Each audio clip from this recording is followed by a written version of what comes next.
Welcome to the Real Pundits podcast. I'm Brandon. This is Alex. And today we are going to go through and talk about 1993's Tombstone with Kurt Russell, Val Kilmer, and the one and only Sam Elliott, also Bill Paxton, another movie I like from him. Another Bill Paxton movie. But before we get into all that, let's go ahead and talk about what's going on this week, man.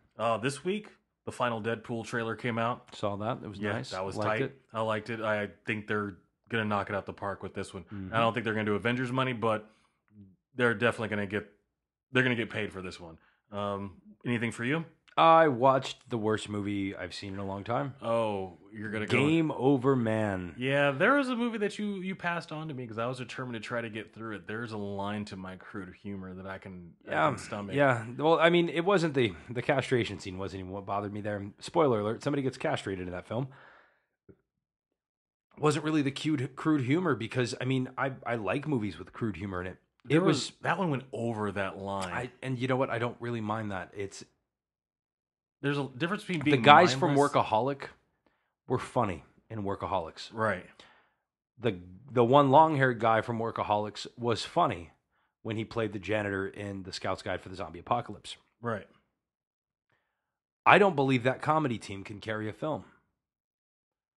Workaholics was a half hour long. I think they can carry a film. I think this script was Theirs. Yeah, but it was an idea that just wasn't fully thought out. And since they're getting money to put out so many films, this is not the first film from that group that I've seen. This was there was one that came out a little while ago, and this guy is trying to hook up with this girl, and he ends up going back in time, same crew. And it was cool. It was like, all right, you're in a certain lane. And again, one of our major topics that seemed to come up Stay in your lane. Stay in your lane. And this one just was so far out of that lane. I don't know. I didn't like it, and it honestly just like I said, I could stand them in a half hour like at a time Right. with Workaholics. I think maybe a film is just too much of their humor. I don't know. It's that, and you had a lot of there's a lot of big names in that. I know. A lot of big I names. was very surprised. They put a lot of money into getting Nothing. Yeah, and It was a waste of money and time. I was mad. I want to see where they're going to go with it next. But of course, this weekend is talking about movies and comedies that go above and beyond. Your movie's coming out this weekend. Mm-hmm. Super Troopers 2. Super Troopers 2. Broken Lizard is at it again. They're finally This movie back. is completely crowdfunded. It's amazing. The studios did not want to make this movie because it had been so long. They felt like the audience wasn't there, so they went on Indiegogo, and the audience then funded the film. And it took them some years to get to that point. I mean, they were still doing movies in between, like the Slam and Salmon and Beer Fest and Club Dread, There was a huge break in between their last piece and this one. So yeah, there was actually a huge gap there. But I mean, they've been doing other things separately, and then they came back together to do this. And I'm excited to see it, man. I love the first Super Troopers. It's not everybody's type of movie, but it was definitely in my humor. Now, with that being said, I was very young when I saw that movie. Mhm. So it may not be as funny now. What I will say about another movie I watched, and I don't remember ever watching this movie beforehand, so it was actually the first time I watched an older film of Russell Crowe's. I watched Romper Stomper. Right? Okay. See, it's a very obscure title. I found it on Amazon. Uh-huh. Amazon Prime live, the streaming service they have some really, really obscure titles. Right. Which is what I appreciate about it, man, because it's like old school Netflix where you go there and you watch some really bad B films before Netflix got their own stuff and some big names. Right. Romper Stomper, man. Russell Crowe played a Nazi. Okay. A neo-Nazi just beating people up, man. It was, I'm still not, I got 15 minutes into the film, realized that it was stupid. And then I tried another really bad indie film called Hooker with a Hacksaw. And I really thought that was going to be better, and it was worse. Were you looking for like a grindhouse feel there? I was. That's literally what I was going for. I wanted to watch something like, we were talking about Hobo with a Shotgun last week, and I was Right. on that. That's what I went looking for. And I just don't, man, I didn't like it. I got a few minutes into that film, realized that Hooker with a Hacksaw is terrible. And then that's how I actually stumbled across because I went to Netflix and found Game Over Man, and well, No, it was just not my night for film. So instead, when Game Over Man was over, I had to do a palate cleanser and watched Beetlejuice. there you go. Now, see, Yeah, that's a no. good. Michael Keaton is phenomenal and grossly underappreciated. Especially in that movie. Yeah, in general, man. I mean, look at Multiplicity. And then you bring what Mr. Mom is the next Mr. one. Mom, you have, I mean, of course, his work as Batman. He was one of the best of the both. You may not like Will Ferrell, but the other guys with Mark Wahlberg, him playing the police captain, like he was gold in that. I missed that one. He was dropping TLC references, and anytime somebody called him on it, he'd be oblivious to it. Like, what are you talking about? What's Oh no! If you're gonna bring up Michael Keaton, then you go jump into my world. He did amazing as Vulture. And yes, Spider-Man Homecoming, he did. And that was right after Birdman, which was again a really obscure but awesome movie. He did great in that. There was another movie. I'm trying to remember. He was a hitman. Forgot what the name of that one is. I'll have to look that one up. But he's a believable actor. So let me ask you a question. Out of all the Michael Keaton films you've seen, what's your favorite? Wow. Batman. Because for me, yeah, because he did the balance that no one else seemed to have been able to do of being a believable Bruce Wayne and being Batman. So for me, do you think that was him, or do you think that was the direction of Tim Burton? I think that was him, because when you look at that and then you jump to something like Beetlejuice, you're going, this guy's good. He can play those roles. He jumps into that role. My favorite of his roles is Multiplicity. Okay. Have you ever seen it? I saw it once. Oh man, if I can find it every time I get a chance to watch it, I do. It is the idea of a guy cloning himself, and each clone is a different aspect of his personality. Yeah. And then there, of course, the two clones clone themselves to help them out, and that guy turns out to be, an idiot savant. Yeah. Who, and I just, it's full of laughs. It's great. Michael Keaton is not one of those people who, even though he is a great actor, takes himself way too seriously. Kind of like Billy Crystal. Yeah, but at the same time, we're talking about comedians, because what most people don't realize is that guy is a comedian. Mm-hmm. So he was meant for laughs. He can play that duality. Talking about people playing duality, I have to bring up another one. I have to see if I can find the name of the trailer. But Jim Carrey's back, and he's not back doing something rubber face. No, that's yeah. I saw the trailer for that. I don't remember the name of it, but I didn't like it. Well, I wasn't like him playing as a Russian cop who's going across. I was like, this is not the Jim Carrey I know. So this is the same guy that said he didn't like filming Kick-Ass 2 because it was too violent. Right. And then you jump into this. Yeah. So I was like, so here's another thing, man. Okay. I watched the documentary that was on HBO for of the Andre the Giant documentary. Okay. Now you guys have heard me occasionally drop wrestling references throughout the show, different episodes. So obviously I'm a wrestling fan.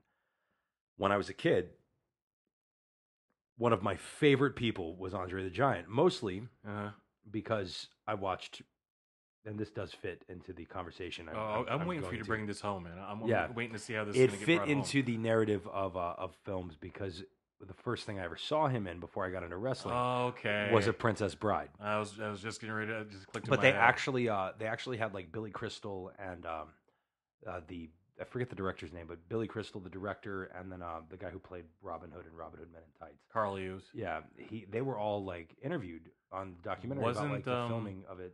The princess who was in it, who ends up being in House of Cards. She was interviewed too. Yeah, she was interviewed. They were all interviewed about working with Andre the Giant. Apparently, he was in an immense amount of pain, and the thing they couldn't get him to do, the hardest thing to get him to do, apparently, was the wrestling scene. It hurt him. That's crazy. Yeah, well, he had damaged his body so much from like 20 years of wrestling before he did that film. I didn't realize he was that old in that film, but apparently, like, he had been going since he was a teenager, and then, he was in his 40s when that happened, and he passed away, not too many years after that. But no, I watched that. It was really cool to just look at that man's life, and he apparently was a normal sized person until he hit teenage years. Then he just started growing rapidly. That's one heck of a disease. Yeah. Well, But all right, in the film world, that brings me to where I was talking about Billy Crystal. you're gonna This connect, does segue, yes. You're gonna connect that to Billy Because Crystal. we were talking about like I said, much like Michael Keaton, grossly underappreciated is Billy Crystal. Yeah. You look at what's that movie with him and Curly's Gold, man? You're talking about City Slickers. Yeah, City Slickers. You look at What About Bob? Yeah. You look at even that stupid that wasn't Billy Crystal in that. What About Bob? That was Bill Murray. It was. Yeah. Yeah. But you look at that stupid movie with Robert De Niro where he played the therapist. Analyze this and analyze that. Oh, wow. Yeah. And I may not have been a fan of that film, but man, Billy Crystal was great in it. But The Princess Bride, him playing that weird Miracle Max. Yeah. I mean, grossly underappreciated comedy. Well, to take it from comedy, which is really worthy of it, you see the Equalizer 2 trailer? No, I did not. Oh. I'm going to have to check that out. Oh. That's not really funny at all in any way, but I like it. I think that they found a way of taking a different property and modernizing it and making it better, which leads me into my segue of taking properties that were old and bringing them into a new light. I spent the week basically slowly watching Lost in Space. Unlike majority of the times when something comes out on Netflix that's multi-episode, I'll just binge watch it. I enjoyed it. It was very interesting to take an old property that really hasn't been touched properly because the movie that came out in the 90s just wasn't it. And they did a really good job of taking a sci-fi product and bringing it to the modern audience. They made some huge twists and turns on characters and perceptions. There's only a couple of negative things I could say about it, but it was shot beautifully. I'm impressed with what Netflix, as far as what they're producing right now. They're putting out decent quality stuff. Like, I would expect this to have been on like HBO level of quality. So if anybody who's out there actually going through and listening, check out Lost in Space. If you ever watched the old black and white and were a fan of that, and I don't know how many people are living who actually even remember that show, but it was actually well put together, and I'm looking forward to seeing what they're going to do for the second season. I'm probably going to end up writing more about it later on, but the entire cast was actually amazing. So if you're into sci-fi, check out Lost in Space. It works. It actually works as far as remakes go. And speaking of sci-fi, you're going to go ahead and if every sci-fi movie was structured and storied like the movie we're going to be talking about tonight, I'd probably be more a fan of them. We're going to get into that. Because here's my theory about sci-fi, right? Okay. What would make the perfect sci-fi film is what they tried to do with Firefly. Making it... Because the Wild West and space, basically the same concept, just different time, time frames, right? You have this futuristic, open world, free-for-all, much like the Wild West.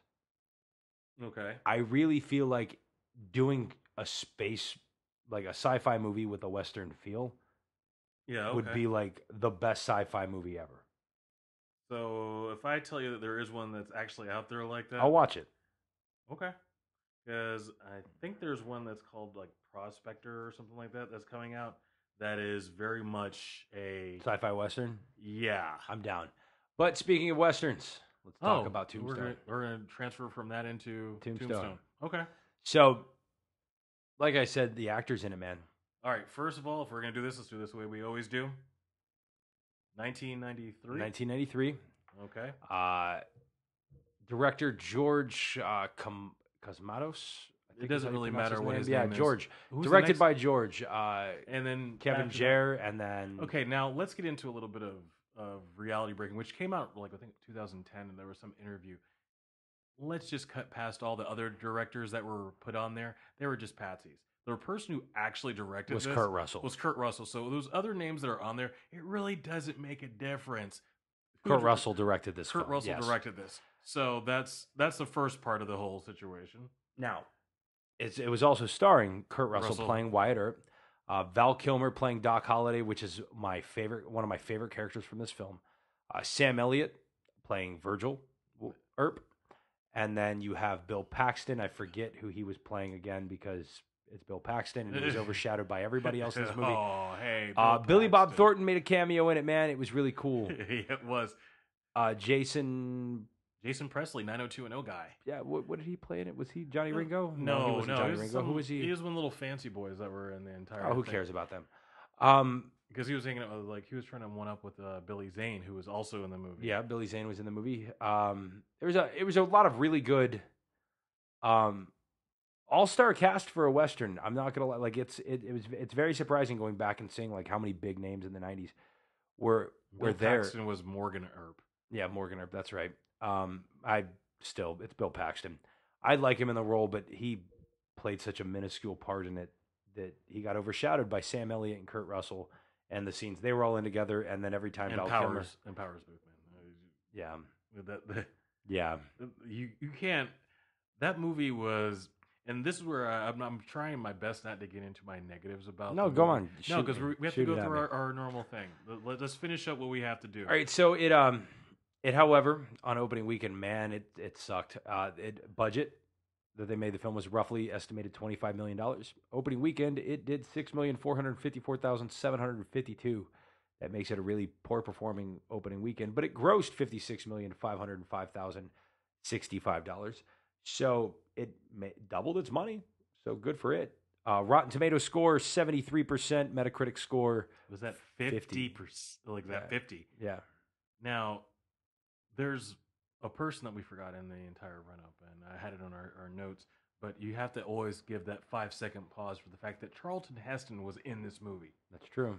So there's more props for that anyways. No, we weren't going to talk about Charlton Heston, though. He was, you know. I mean, you bring in Charlton Heston, everything kind of goes up. In a Western, yeah. In a Western, it makes sense. All it was missing was Clint Eastwood, to be honest. Just a random walk by. And at some point, Samuel L. Jackson screaming, dropping F-bombs. Yeah.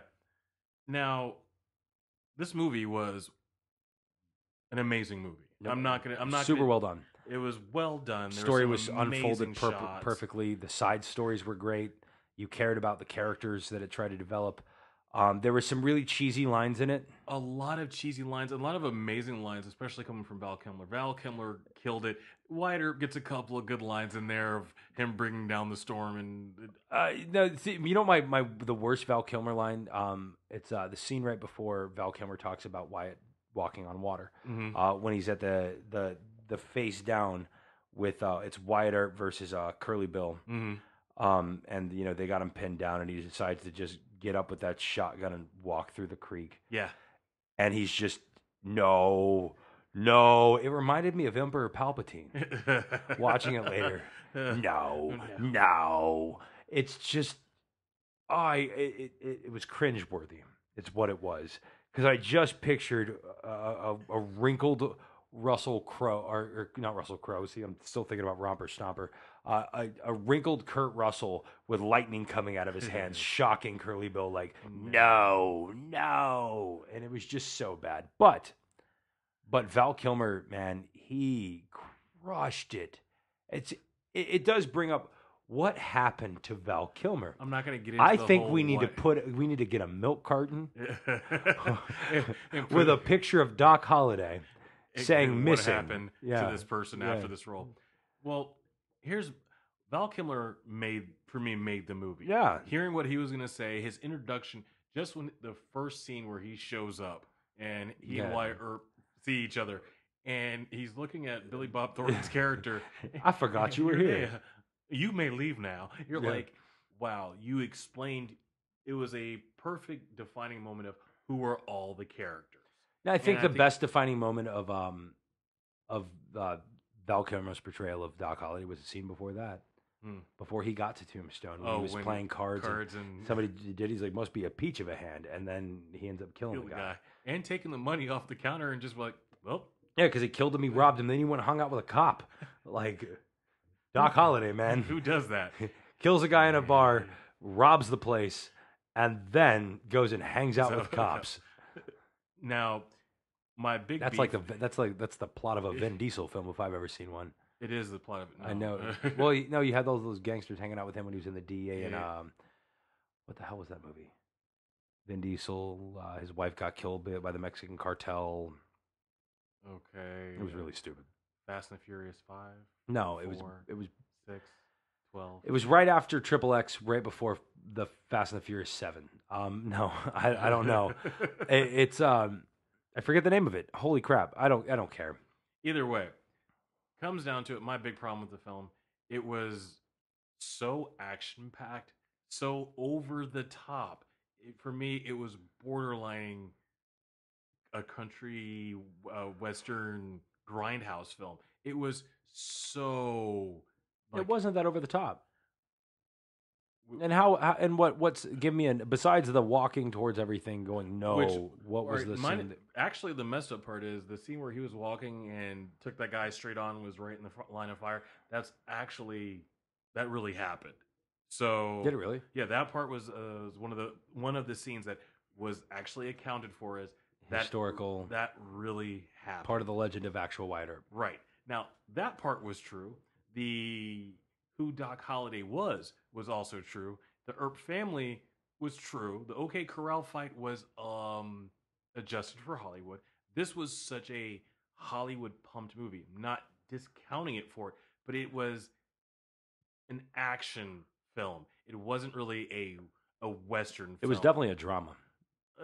Yeah. It was. I mean, it was the '90s. So you look at the other westerns that so- came out in the '90s. Young Guns. With yeah, but Young Guns never went over the top. I mean, there was BS. There's a scene. Okay. There is a scene where Billy the Kid is talking. I forget Emilio Estevez who's playing Billy the Kid, and this is Young Guns, not Tombstone. He's in a bar, and some guy's talking to Billy the Kid about how he is going to kill Billy the Kid. Yeah. So he is like, "Can I see the gun? You're going to do it? Can I touch it?" And he convinces the guy to hand him his freaking gun. Yeah, then he proceeds to remove the bullets, prove that he is in fact Billy the Kid after he hands the gun to him, lets the guy pull the trigger 3 times to realize the gun's empty, and then shoots him. That was over the top. That was your definition of over the top. To me, It's that implausible. It's was just like that more meme that of just upset me. See, that's the whole point. That for you was over the top. I say go back, rewatch it again. Watch the OK Corral fight. I just did. I know, but I'm saying watch it again because look at how far some of these people were flying after getting shot. If you count how many bullets were being thrown down. Oh, they should have ran out of guns. They should have ran out of bullets. Ran out of guns. I thought about that. They should have ran out of guns as many times as they were shooting. Well, because like in the one, Clayton, the coward guy with the beard that was in every scene that was like important. Right. When he ran into the building during the OK Corral scene, that gun had unlimited ammo. So did Doc's. I was sitting there counting. It's Doc Holliday. He stole that ammo and he stole all those guns. Stole it and reloaded. No, he just had all these guns. Oh, he had all those guns on him. Yeah, he was like Billy Connolly's character in Boondock Saints, just more guns than his body had room for. And that's why the man was really sick. It wasn't the fact of he had. It was weighing his lungs down. See, that's where I had my problem with is going through and watching it and having a little bit of time to kind of. If your problem was unlimited ammo, you must hate video games. I want, you want to run out of ammunition. I want to run out of ammunition. I want to see that one guy who's running around just shooting and shooting and shooting, never reloading. It wasn't the fact of the unlimited ammo. It was when you're starting to watch it, especially when you put on your critic eyes, you start going, wow, this movie was really over the top. And it was enjoyable. I'm not taking anything away from it, but you start looking at it going, man, this is the most manly film that was put out during the 90s. There was nothing. Here's my gripes. Oh, you're just gonna knock me out on I that am. one. Why? Because it was. You're spot on. I can't argue with you. Wow, that's what happens. I can't argue with you. Okay, so your gripes. Let's go ahead. Here's my gripes. One, Alex is right. That's my biggest gripe here. Alex is right. It was way too. There's nothing wrong with a macho film. Like that's why you watch action films. I don't go watch The Expendables to cry. No, and that's the point that I was making.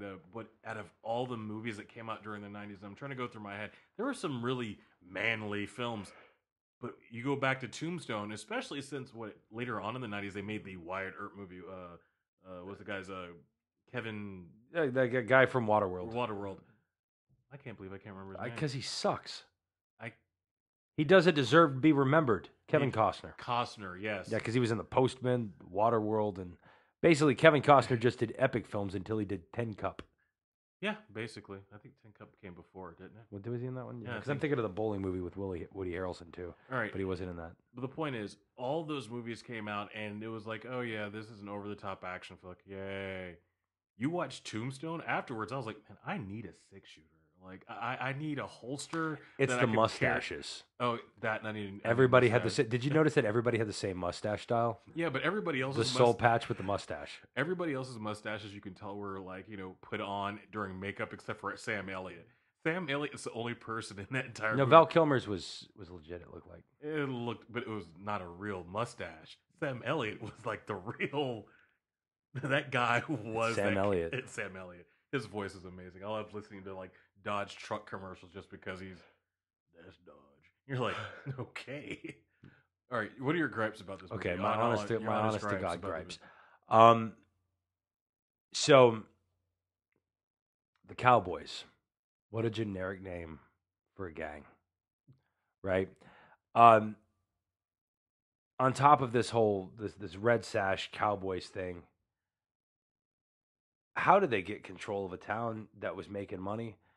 I mean, I get that it happened in the West, but if you're gonna go across country, like into Mexico, kill people, come back, like inevitably, I don't care how big your gang is, U.S. Marshals are gonna come and do that before Wyatt Earp gets there. It's not like they were all afraid of you. I mean, I know the townies were, and they were like, oh, this, but you're making money. You're affecting some rich guy's money who's either gonna pay you to leave or hire outside gunslingers to come kill you. Yeah. So logically, there's no way that and how was Wyatt Earp the toughest guy they ever came across? Because most of those people were cowards. I can count like 4 or 5 of them that had any kind of huevos, we'll call them, testicular fortitude. Oh, nice. So there was like 4 or 5 of them that had testicular fortitude, but most of them were just bumbling idiots. And that was my other. As I said, it's a and manly so film. So the bumbling idiots are now the only person that go against them is Kurt Russell. Is he that bad? Like everybody else was like, this isn't worth our time. No, actually, they established that in the story when that first scene of you didn't have to explain who Wyatt Earp was or what he was doing beforehand. All of a sudden, he shows up in your town, and everybody's like, "Oh crap!" Well, they weren't even worried about it when they realized he wasn't. At first they were just like, "What are you talking about?" The opening scene with him and Billy Bob Thornton, where he's just slapping the living. Well, see, that's different. But he was trying to get the Pharaoh game. Once they realized that he was just doing Pharaoh, right? Right. He was keeping his mind to himself. It was Sam Elliott that got him involved. Yeah, because they were just like, man, and he wasn't being really any problems. Of course, I want to be a businessman. I want to own my own. I want to own my own gambling ring. We can buy a facility like this here soon, and we can do this. And I ain't no good guy. What are you talking about? I'm not. This is not my people. And show a picture of my woman. Who saw that coming? Good times. I know, Black Dynamite. Anyways. That'll be the next Western I think I'll be actually amped for is Michael John Wyatt, the Outlaw. Yeah, Outlaw Johnny Black. No, but all right. So let's get into the stupidity of Sam Elliott's character. You can't say anything bad about Sam No, Elliott. Sam Elliott's great, but Virgil Earp in this film, like, all right, so this gang controls the city. All right. Your brothers are oblivious, just trying to make money and live out their lives. You tell me that I get it, you're a man's man, you're going to save all these people, but you're obviously the second best Earp, right? Second best Earp? Well, he was the one that lived out of the 2 worst Earps. So obviously, by default, he ends the movie being the second best Earp. The second best Earp. Wyatt, obviously the best Earp. If your best guy isn't on board, maybe you should think, I can't do this alone. They just killed the last sheriff and ain't nothing happened to him. The marshal's in their pocket, but I'm going to change everything. But sure, Morgan was on board, but, his big brothers were involved. No, it's just there's one big brother. No, because Morgan got involved. Yeah. And then Wyatt's like, damn it, I'll do it. And then Doc Holliday was involved, but he explained why he was involved because I asked him, like, you should be in bed. Why are you doing this? He said, Wyatt Earp is my friend. He's like, I got lots of friends. I don't. Like, that guy was just like, this is my friend. I don't have any other friends. If he dies, I have no friends, so I might as well be here to watch his back. I get it. And he called his Hungarian devil and he kicked her out. I don't know. He was all alone and he needed Wyatt Earp, so he followed him around. But I mean, you look at my issues with Sam Elliott's portrayal, or the Virgil character, not so much Sam Elliott playing him, because Sam Elliott did a great job. Virgil was stupid. Yeah, but you also look at the timeline of those people back then, and especially the town folk. Virgil at least is a little bit smarter than the rest of them. How do you tell Maybe. outlaws they can't carry guns? I mean, this does fit into modern politics right now. Oh boy! You know, you're hanging a sign saying "No guns here," and everybody's still carrying guns. You know, it looks like criminals don't follow gun laws. Just saying. and now if you listen to the Real Pundits political podcast, No, I will not be. I will not be doing this. But no, it's true. Like, I mean, yeah, criminals didn't follow the law. And how did he? He's been a lawman before. It's not like this was their first time being cops. They weren't new on the job. They weren't rookies. There was no They were the disgruntled vets training the rookies, being like, "I'm too old for this crap." Like, that's them. Right, and so it's that not like was Virgil would know, like, one man is not going to make the whole town disarm themselves. He should have known that. That city ordinance doesn't make any sense. Plus, city ordinances aren't made by the sheriff. They're made by the mayor and the city council. I guess back then it was just the sheriff. So But- now you're just turning this really into a political. No, I'm just saying, like, there's some things that didn't add up. It's like the line that I sent you the meme earlier this week Right. from Lord of the Rings, where, like, how did the orcs know what a menu was? You know, like, where was the city council on this? Were they on board with the no guns thing? Did he even take a vote, or is he just, like, abusing his power? If he's never abusing know. his power, like, they technically were in the legal right to carry their guns. Why did him and his brothers go commit murder at the OK Corral? Like, if you look at this from a different perspective, the Wyatts may have in fact been the villains. They came up, slapped Billy Bob Thornton around, took over the town, killed So- everybody, and these people were just trying to defend themselves in their town. So basically, you want to remake the movie and make the Ringo movie, so that you see it from the Johnny Ringo. Johnny Ringo movie. So you see everything from the perspective of those guys, and you start going, "Well, no, the Earps were bad guys." I mean, they if you can look at that perspective there, and without making the Ringo film, because realistically, I don't want to see that movie. I think Ringo's movie is here, and it's perfect, because Ringo was the best compliment to Doc Holliday on the other side. Educated, quick draw, And but I thought it healthy. was, yeah, but healthy. That was the difference. It was almost sad to see that ending scene. You wanted to see that fight between the two of them, but you already knew how it was going to end. And it was, to me, it was. I think it would have been much more emotionally impactful if he would have at least shot Doc, and that's how he Yeah. ended up in the hospital bed. And then Earp would have had to come and basically gun him down in a blind rage and yelling, "No, no!" Just more no's. It should have been. It should have been the Nope film. Like, I think that also on top of this film, there were some amazing shots. in this there film. were like the just horse cinemat- scene where there- the actress and Wyatt Earp are riding horses. Like, the Yeah. cinematography was really good there. Wow, I mean, some of these wide. There were some wide shots. I was going, they paid money to get this right, Oh man, it was a well done film. and Like- it had that Western feel.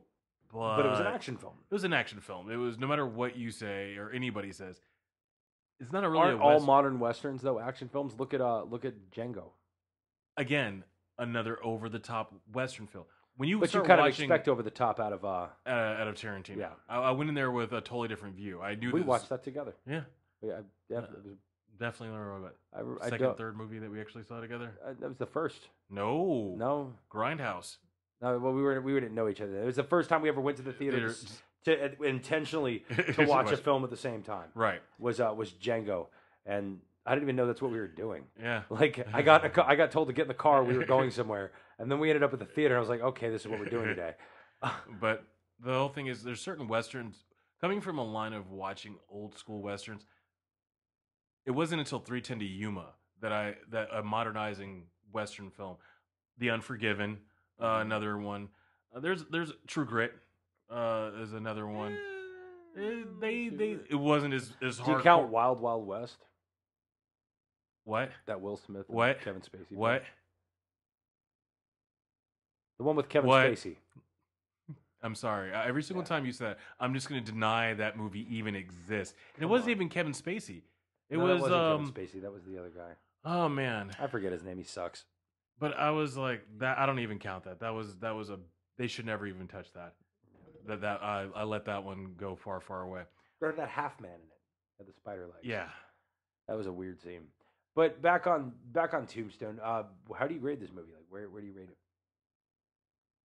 With my critic eyes on, I'll be happy to give it a 3. I won't give it anything I'll high. give it a 3.5. Like it's With the critic eyes on, I'm giving it a 3. There were some severe story issues that we both have brought up. It was so actiony that you start going, okay, this is just for the fun of being an action film, and that's why I won't grade it any lower. The critic side of my shredded wheat biscuit is like 2.75, but in all honesty, I'm still gonna get a little fanboy in there and go, it gets it up to a 3. That's where I sit at. That's my score. What is your final 3.5. score? 3.5. Yep. It's not. I only have 2 movies that are like 5s. So You actually have a 5 I have movie? 2. Okay, what's one of them? Well, you already know the answer to that. Frankenstein, the black and white version starring Boris Karloff. Okay, that's your number 5. That's a 5. That's a 5. And then Casablanca. Okay, I can stand behind that one. Those are my 2 5s. The original Scarface is a 4. Not No, not Tony Montana. no, the I mean, original the black original and white black Scarface. and white Scarface about Al Capone. That even Untouchables is a 4. Kevin Costner and Al Pacino, or not Al Pacino, but holy crap! I was just talking about him earlier. Wasn't Sean Connery in it? Yeah, Sean Connery was in it, but that no, one. like the guy that played Al Capone. Holy crap! How am I spacing on this guy? It's like the biggest. The one show we decided to use to like, do no internet. No script and no internet Yeah. on it. Yeah. No, it's holy crap. Robert De Niro. There you go. I don't even know how I spaced on his name. I'm picturing his face. He's got that little face. You know what? Speaking of, because I mentioned Pacino, because I was in my head, I was thinking Devil's. You better Advocate. bring up Heat. Devil's Advocate. Okay, Devil's Advocate. With Keanu Reeves, man. The problem with that movie, it has a 2-time view for me. Yeah. You watch the first time, you're like, oh wow, and then you watch the second time to see if you catch it earlier. Conceptually, though, and you could catch it earlier after you've seen it the first time, right? And that's the problem. But conceptually, though, that movie was on point for its time period. Well, for its time period, it actually was the worst thing that could happen. Why? Because you were doing Stigmata, you were doing 6 Days, you were doing all these different hell movies.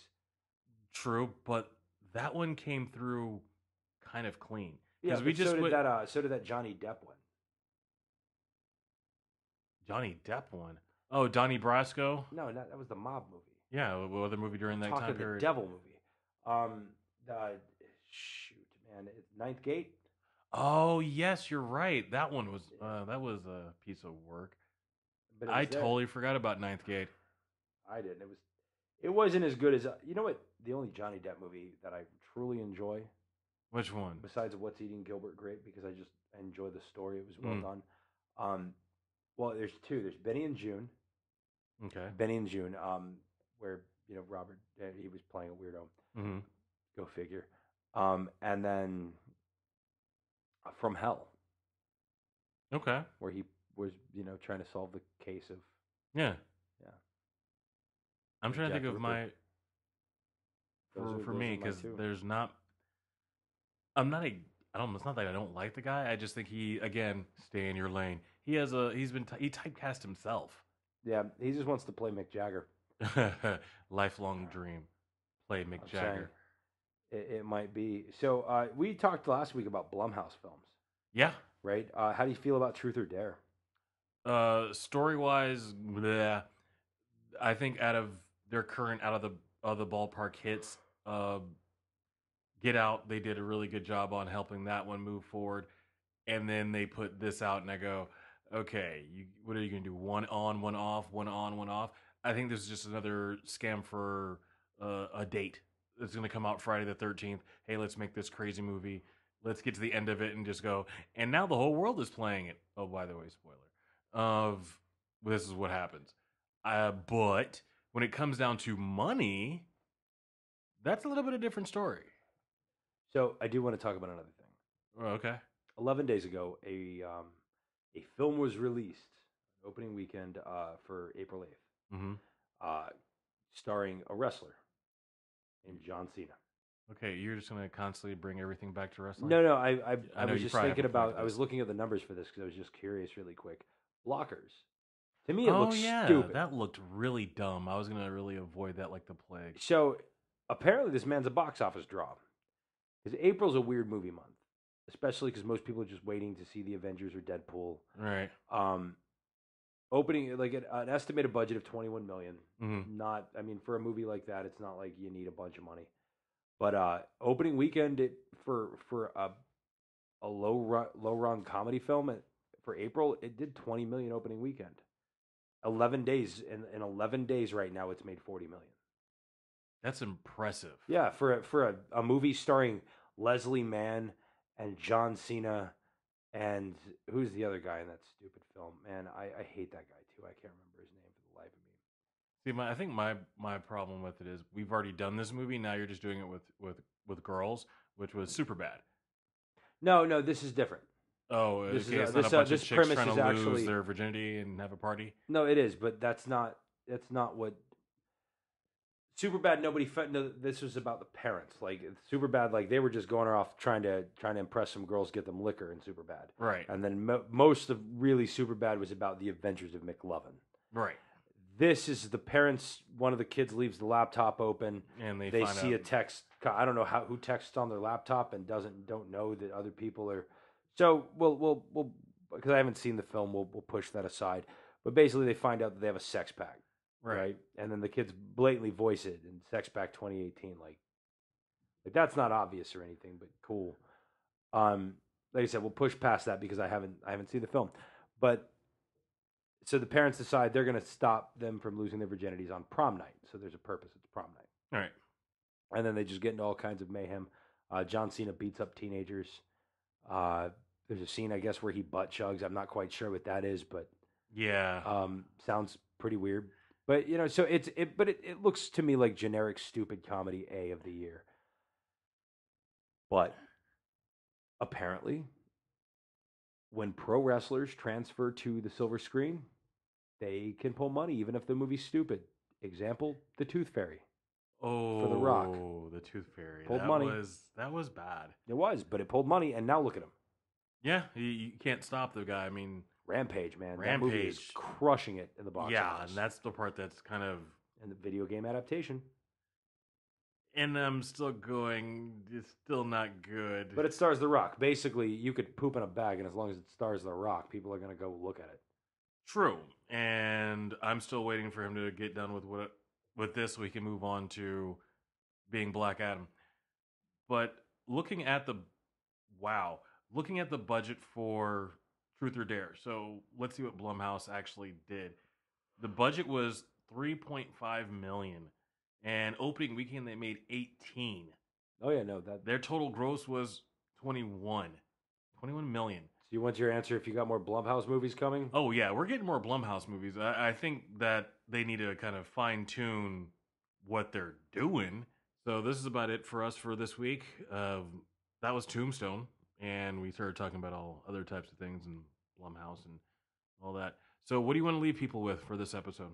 Don't watch Game Over, man. Don't do it. Also,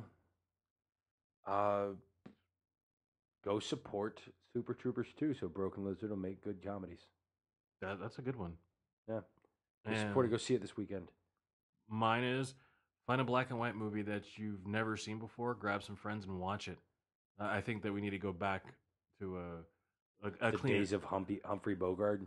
Hey, and Elizabeth Taylor and let's watch some older Lee. movies. I think that we need to get people into some of the older stuff so they can make some different decisions about what they do. But other than that, that's about it, man. All right. We'll see you next week. See you next week.